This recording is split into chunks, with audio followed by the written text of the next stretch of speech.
Well, joining me now is Chris Tobe. He's an investment consultant, but he's also a principal investigator when it comes to retirement plan fees and expenses. Chris, great to see you. Thanks for coming back on the program this morning. Yeah, thanks a lot, Jeff. I really enjoy it.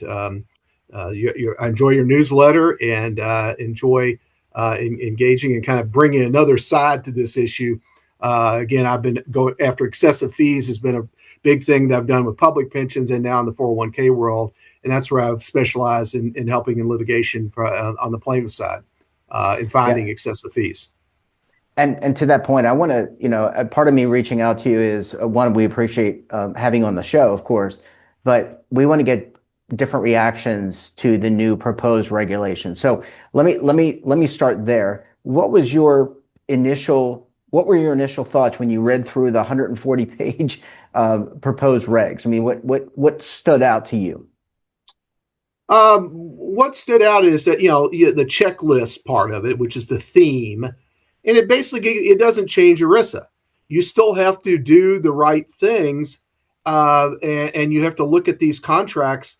And I still think most of these alternative investments that people want to put in there still don't pass the checklist list. So just because you have a checklist doesn't necessarily mean anything. But I'll look at this so I really think it will have very little effect on litigation, positive or negative. It's just basically a gift to Wall Street so they can put more of these products. What I'd like to explain is that there are 800,000 401k plans out there. Okay. And of those, only 1%, maybe 8,000, I think are in what I call the litigation universe. Those are the ones that will even ever be able to get to litigate. So for those 8,000, that's a different world, but the other 790,000 401k plans, they're too small to litigate. I think a lot of these they will start seeing some of these products hidden in their target date funds. And that's what this really does. It will increase the ability for these higher fee products to go into the lower end of the market.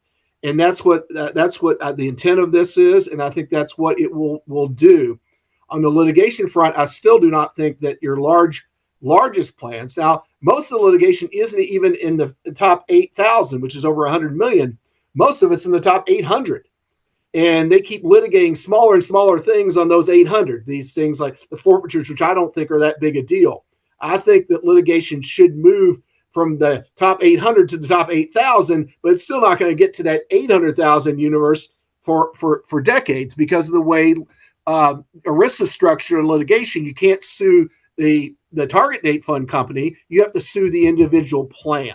So Right. The way the structure of ERISA goes. So I think people have to say, man, there are different 401k markets out there that will be affected differently by everything, the legislation, the litigation, and everything else. And that you have to start looking at you have to start breaking up the 401k market a little bit because the different size matters.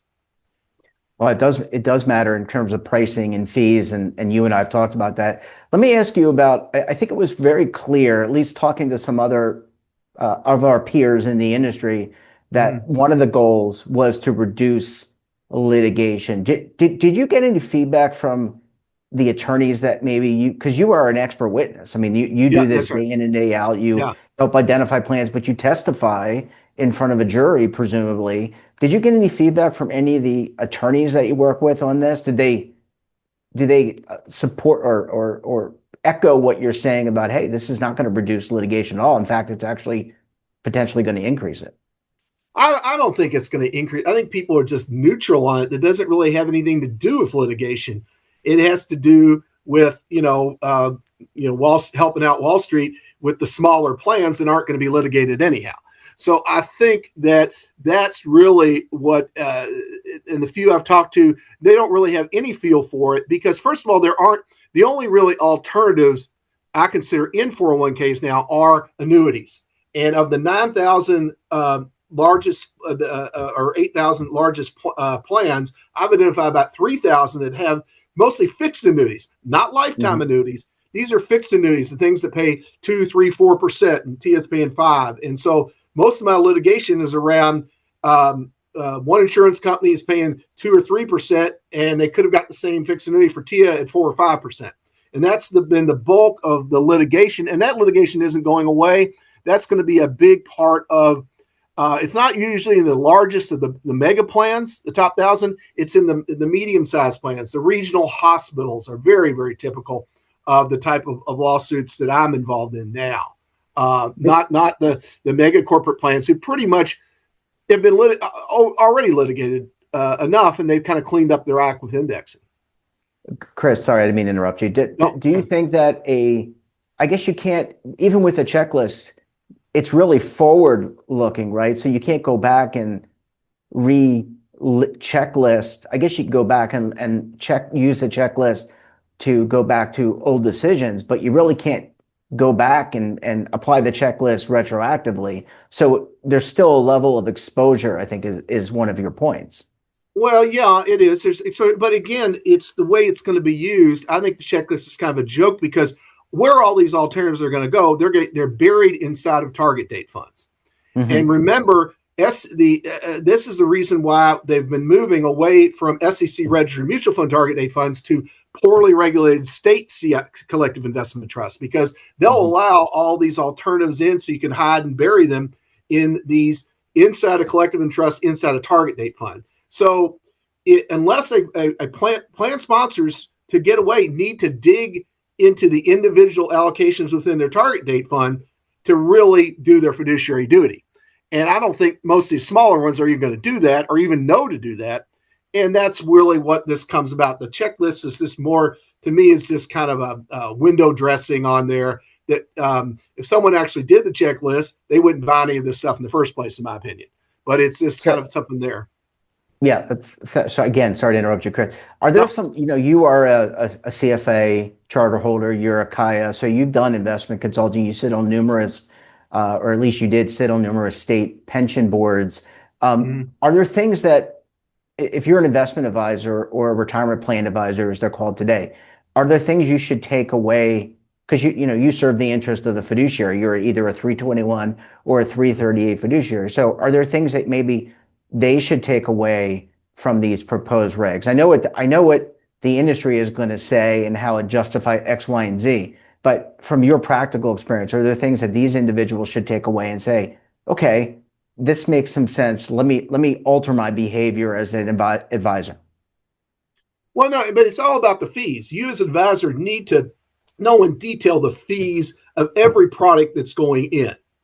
And if you don't know, if you know it, you know it. But not knowing is, and having fees that are hidden. Like, I made annuities for an insurance company for 7 years. There's 200 basis points to 400 basis points embedded in fees in these products that most advisors don't know or don't want to know. And so I think that's the whole key, is that you have to look under the hood, especially your target date funds, to know each individual asset class within the target date fund and the fees, because 50% of 401k assets are now in target date funds. Yeah. And using target date funds to block transparency and accountability is not going to work. Chris, I've got about a minute left. I want to get your thoughts about, is there more of an onus now around employee education? So, or what we call participant communication within the industry. Is there more of importance around that? So should advisors, fiduciaries, record keepers, everybody in and around the ecosystem really be focused on that, what you're describing, which is greater transparency, but also more education? I don't know. I've become very cynical in education. I've taught things, but I think a lot of the education I've seen has basically been anti-fiduciaries, trying to put people into higher fee funds. So I have a very, very negative view of education overall. But again, I'm a cynic on the fee stuff. So that's kind of the direction I'm coming from. But yeah, I don't see that. When you're covering up fees, education doesn't do much good for anybody. Yeah. Well, we're all, look, the older we get and the more experience we get, and it's like everyone likes a hot dog, but they don't like to see how the hot dog is made, right? Or the sausage, I guess is the right analogy. Chris, we're going to have to leave it there. It's always great to see you, my friend. Thanks so much for sharing your perspective. And look, we look forward to having you back again very soon, sir.